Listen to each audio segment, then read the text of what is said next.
it is your buddy, Peace and Harmony, with you here today.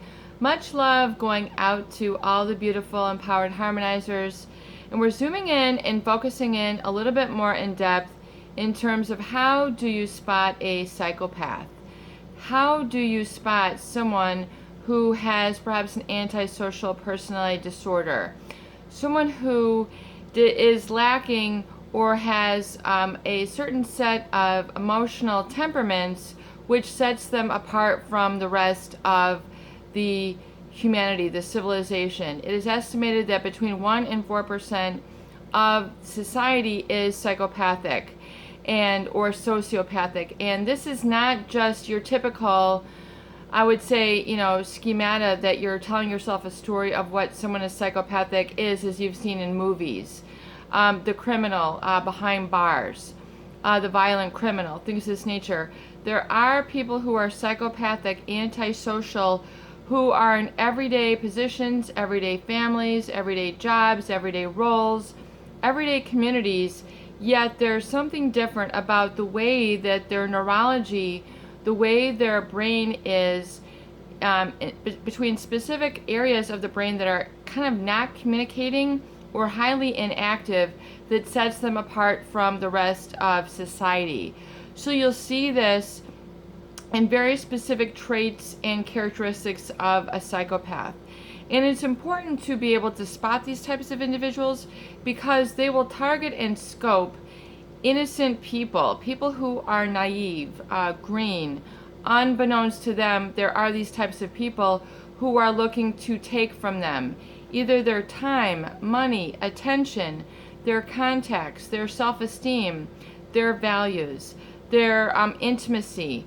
They are trying to take their good, humane qualities. People who are rich in all of these are really sort of low-hanging fruit for these sorts of people. So it's very important to be able to identify someone who is psychopathic.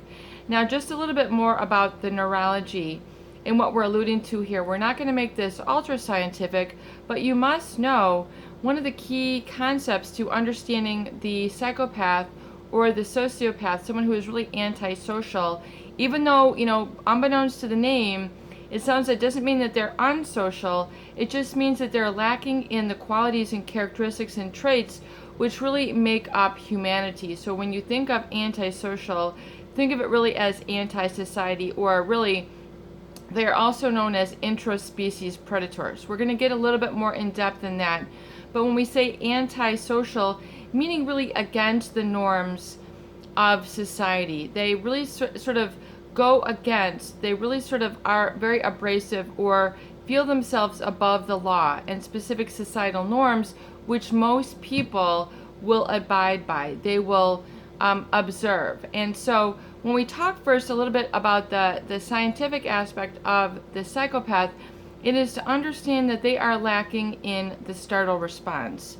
What most people would be startled by, have a fear reaction to, or be aghast, be stunned, be shocked, these individuals oftentimes have very little affect, meaning very little reaction, very little emotion. And they are not startled by most things that people would be afraid of, either to see, to witness, or to do. So the startle response. So for example, if someone were just to learn that their very, very favorite pet had been put down, most people would be shocked. They would be saddened. They would say this was like a family member. You'd hear them be shocked. That's the startle response at either losing something or having, an emotional nostalgic connection or relationship, or, something of that nature. And then someone who is psychopathic, you can spot them because they have an eerily cool, calm demeanor. At things that most people would be upset by, these individuals are not startled. They are not upset. It has no bearing. They don't have the same sort of emotional connection to people, places, things, words, events, situations, things of that nature. They don't have the same emotional content, and they are lacking in the startle response.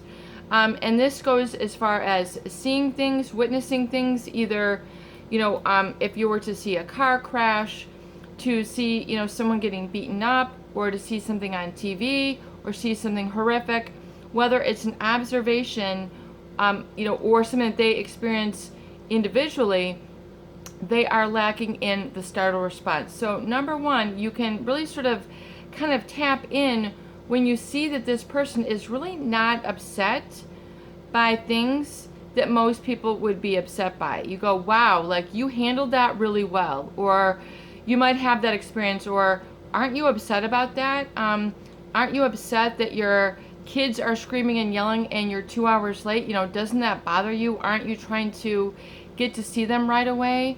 Doesn't that bother you that, you're disappointing this person? Doesn't that bother you that you're lying about this? Doesn't this bother you that you're breaking the law here? Doesn't this bother you that this is sort of risky and you're not concerned? So these are sort of the observations that you will see. These are some examples where usually most people would not want to do something. In other words, a high risk behavior. Something that is either against the law, against societal norms, against usual expectations, out of the ordinary, things that really kind of, most people would not do. This person is comfortable doing. They don't have any brakes on the car, so to speak. There's a sort of inactivity in the amygdala, which is the fear center of the brain, which is able to sort of process a fear state and keeps you in a state of fight or flight. And so there's an inactivity or slowing down within the brain scans of individuals who are shown to be psychopathic, antisocial. And so, things you will observe this, and, this is known as high risk behavior. So these individuals will be very comfortable engaging in high risk behavior. In fact, because of their sensitivity to dopamine, which is the reward chemical. So when you do something which is personally rewarding, you are getting kind of like a dopamine rush. In other words, it's a feel-good chemical. It keeps you wanting to do it again and again. So, for example, you might, make a purchase that you feel really good about. Like you might buy a new car, and you're really excited and exhilarated. That's a dopamine response. You might, win the lottery, and you get really excited. That's a dopamine response. These are just some extreme examples, but that feeling of excitedness, happiness, joy, you're like, OMG, you are experiencing the neurochemical dopamine. So that's kind of, and then you're just excited, and then you want to continue it, you want to keep the feeling going, you want to think about it. So that is the dopamine response. And the neurochemistry of those individuals who are psychopathic are extremely sensitive to the dopamine response. So studies have shown that these individuals have a 5 times greater sensitivity or release of dopamine. So when they are going for something, they are really going for something. So, and also it is thought that they have also, this inhibition of morality. So in other words, the judgment center, the prefrontal cortex, which also gives you a sense of right or wrong, morality, as well as future planning, is also, there's sort of a disconnect within these brain centers of the psychopath, as well as like from the limbic system, which is the old, the feeling brain, which has been, which is millions and millions and millions of years old, that keeps kind of things going. It's more the impulsive center, it's more the feeling center. So there's sort of a disconnect within the judgment, morality centers of the brain, and then this sort of impulsive or emotional area of the brain. And so this causes then a lack of morality, a lack of conscience. Your conscience tells you, no, that would be wrong, I'm not going to do that. That is unethical. That is low integrity. That doesn't befit me as a moral, upstanding, quality human being. And so in the psychopath, you'll also see that they are then, not only do they have the fear response, which they're not really sort of upset by usual things that most people would be upset by. They seem to be eerily cool, calm, collected. They're not bothered by things. And the problem is that a lot of people can then interpret this as like interesting, like, wow, you're like really strong person that you're not upset by cheating on your wife. You're so good that you can do this and this and this in business and not be, mystified the fact that you broke these laws, or that you're stealing these contacts, or that you're going in this person's office after hours to take things. To a psychopath, this is just business as usual for them. If the door is open, they're there. If the information is readily available, they're going to take it. If they can get away with something and they can be evasive, they're looking for those loopholes in the system. So this is really sort of high risk behavior. And then, the lack of morality, in other words, where most people would say that's wrong, I'm not going to do that. That little voice, that feeling is not in a psychopath. So you might see them doing things which are extremely high risk that most people would not do, and they would, then stop themselves. They would have a fear. They would experience fear. Somebody would tell them, no, it's not risk. It's not worth me risking. And so I'm not going to do that. So you see these sort of also high impulse, high risk, or high promiscuity behaviors. So in other words, they're talking to people that normally people would not talk to. In other words, they're going into the boss's office, and in other words, they're violating societal norms, rungs of society, usual protocols and behaviors of respect. That they're all of a sudden, they've got this person's cell phone, they've got their email, they're going to their office, they're popping by with these big, larger than life behaviors, or they're very promiscuous. They're trying to put things on this person's desk just to be like, look at me, look how good I am, look how I can deliver for the company, or they're just violating of societal norms. Very high risk. Someone you would see them, why are they not at their desk here? Why are they doing this and this with this group? Why are they just sitting and kind of scoping out the situation? Why are they just sort of eerily observing things? And you'll see this sort of behavior. Likewise in families, they will violate the trust and society, the family order of things, helping themselves to money, helping themselves to family heirlooms, helping themselves to whatever it is. Yes, I need to be on your credit card. I need your checkbook. I need your credit score, whatever it is, or they'll, just have a complete lack of attention to other specific family members because they're trying to get certain things from other things in the family or relationships. So you see this sort of out of order behavior, where most people are focusing, they are not focusing. They are also going to try to stay on the top of your radar, so that they're always constantly in your mind's eye. They're sending you pictures, they're sending you emails, they're sending you texts. There's, if it's at a work setting, they're always, stopping by your desk and they're trying to goof off.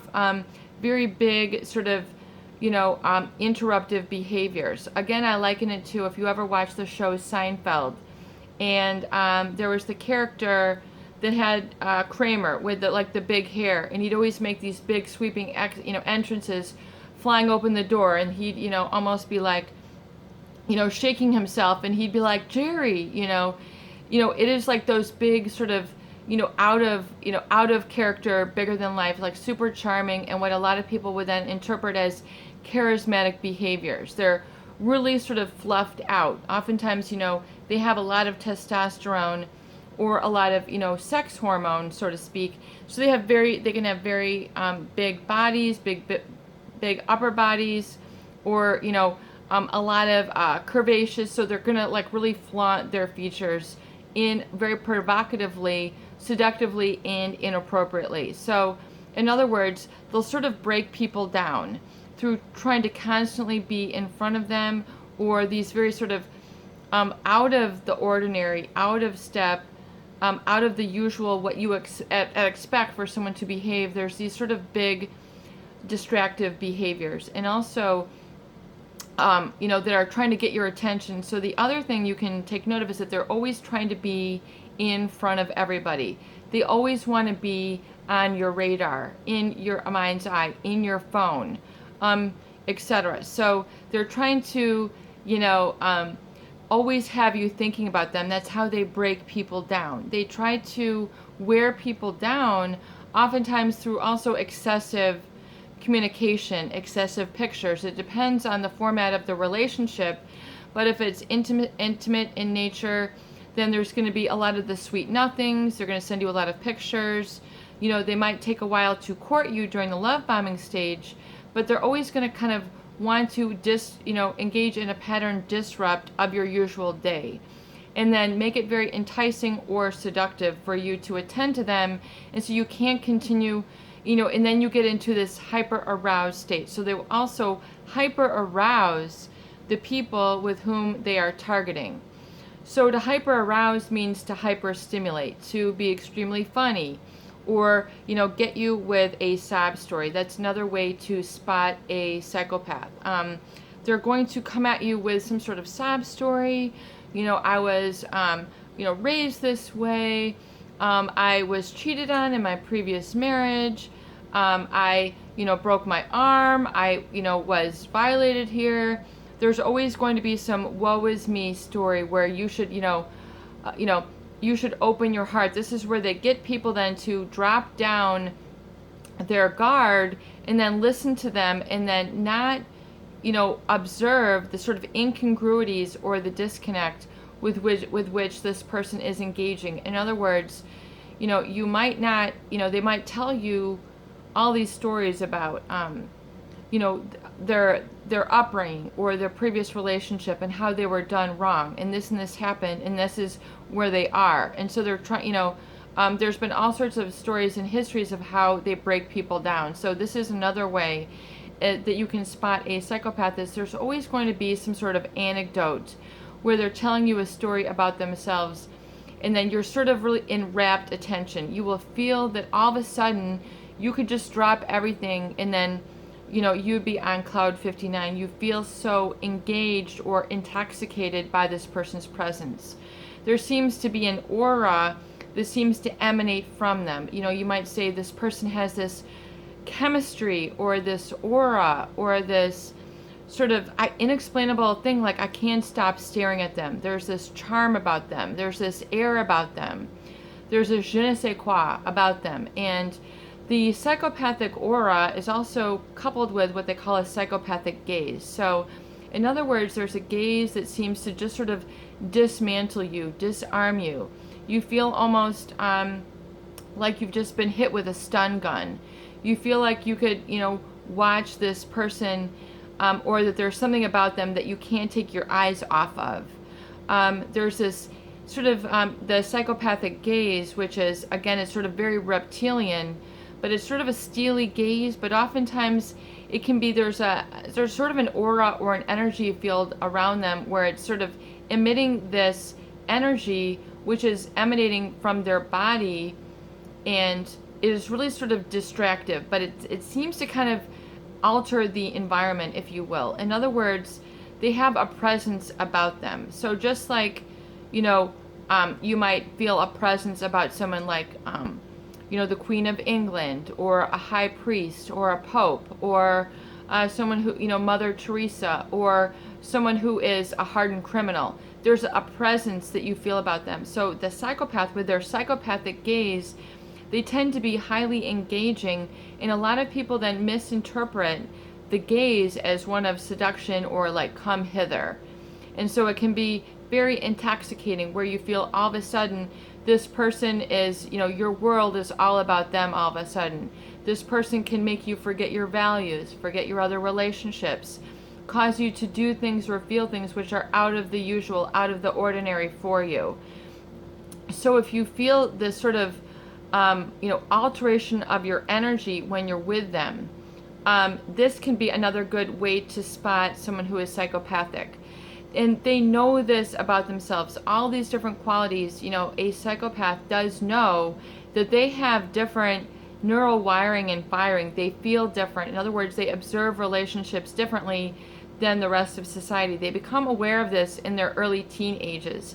They might be involved in a lot of shoplifting or stealing of money or vandalism of property or hurt of animals, hurting of family members.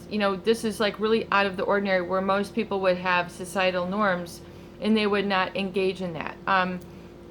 And so, and then there's this sort of intoxicating energy where you feel like there's this real charisma or palpable meaning able to tangibly touch energy about them, where they sort of fill up a room or light up a room, or tend to then misdirect the senses of others according to their outcome that they want. So then there's this modulation or transformation and manipulation of people's feelings and senses and what they attend to, and then the emotional connection of words. So there's the psychopathic, word salad, where they'll say things that are really sort of out of the blue, out of the ordinary, and some people think it's like very catchy, but yet, it's really sort of a psychopathic tell. So though oftentimes as you get to be with them enough, you'll see that not only is there a violation of boundaries within your relationship. In other words, they might ask for a lot of property. They might take a lot of things. They might start giving you strange information like their social security number or their credit card, and you just met them. Or like, here's my resume, and you're like, why are you sending me your resume? They might, just do these odd things, and then, or just take strange things. Like they might just take strange objects from a room. They might take people's clothing. Little ways for them to break people down and just sort of help themselves to things that they want, where most people would not take that. Like, they might just like take a door knob off of a door because they want it, and you're like, that's so weird. Or take a door jamb, or write something very strange on the wall, or start etching things into things like stairwells, or where you really see it's really kind of like a psychopathic calling card, where they'll do strange things either with their hands, where they'll kind of like write out mom with their hands, and then you'll just or just really strange behaviors, or the way that they position themselves in the room is to sort of monopolize or take this sort of energy and then position themselves around lighting or around like settings that have like plantings, and there's this sort of really innocuous way with which they then modulate the emotional content of things in communication. So this is very intense, but because these individuals don't have the same emotional connection to life, words, examples that are abstract, for example, the American flag, symbolizing freedom, or, the sign of the cross representing the sacrifices of your Savior, or other things like that, or, for example, music, the way that something kind of hits home sentimentally to you, and that song means something. So these individuals don't have the same emotional connection to abstracts or objects in the same way. They see everything as an object, including people. So they will then use this sort of disconnect of their own language, which is their own psychopathic sort of thought patterns, and then try to cause others to perceive them or perceive connections in life which are not existent.